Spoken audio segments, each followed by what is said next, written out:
ಭಜಿಸುವ ಶರಣ ಗುರುವೇ.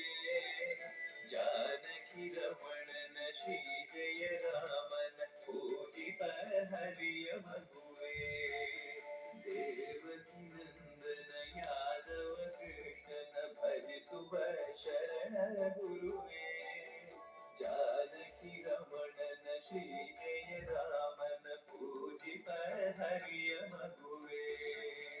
ಮಾಧವನ ಮಧುಸೂದನನ ಆರಾಧಿಪ ನಿರ್ಮಲಯನ.